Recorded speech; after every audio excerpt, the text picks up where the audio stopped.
That isn't to say that every single individual event is climate change driven, but when you've got so many, then there is something going off behind the scenes. And in terms of the wildfire, for example, that we've seen in Hawaii, in Maui, you heard your correspondent saying that they've never seen anything like this one. These places do see wildfires, but this one is in a league of its own. This summer has seen a string of really concerning extreme weather events. We've seen scorching temperatures in southern Europe, more wildfires in Greece and Portugal, and an all-time heat record could be recorded in Spain and Turkey today. Let's speak to Jim Dale, senior meteorologist at the British Weather Services. Morning, Jim.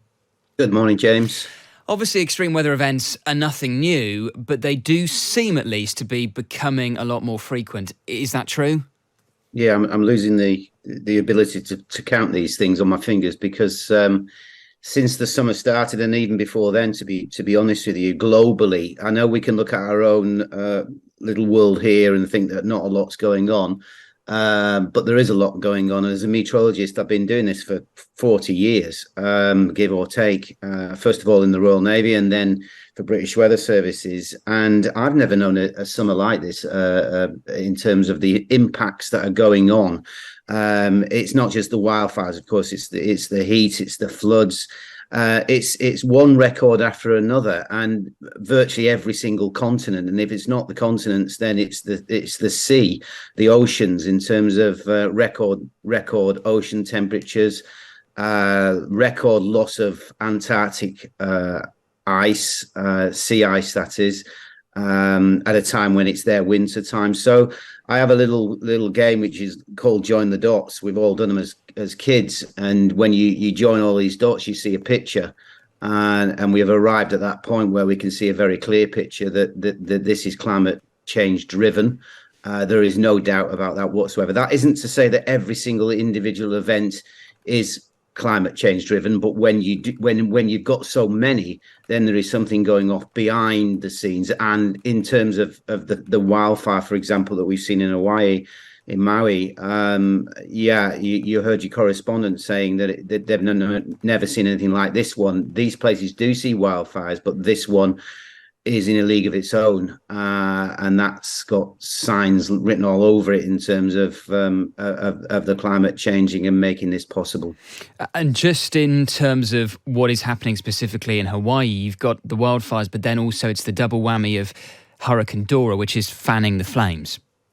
Yeah, Dora went to the south of the island, some considerable way south of the island itself. But what it did do was it's essentially put the winds across Maui in terms of the general winds, if you like, the squash between the high pressure to the north and the hurricane to the south. So we had standard winds that actually went a lot higher than is normal.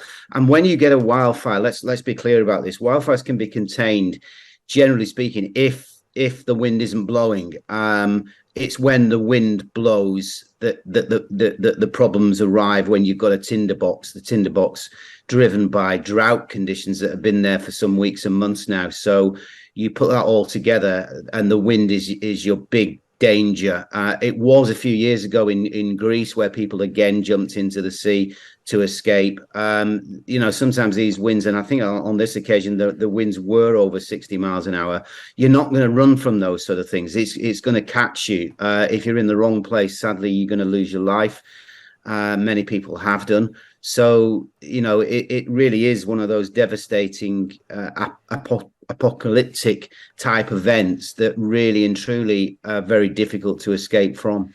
We're going to cross live to Maui and get the latest in just a moment. Just finally from you, Jim, do you bang your head against a brick wall when you hear people say, oh, well, it's just an extreme weather event. We've had these for years. I mean, we even had Lord Frost, former government minister, coming out recently saying, well, if it is global warming, it doesn't matter. It's just nice and warm in the summer here in Britain. Do you bang your head against a brick wall when you hear comments like that? Do you know, it's...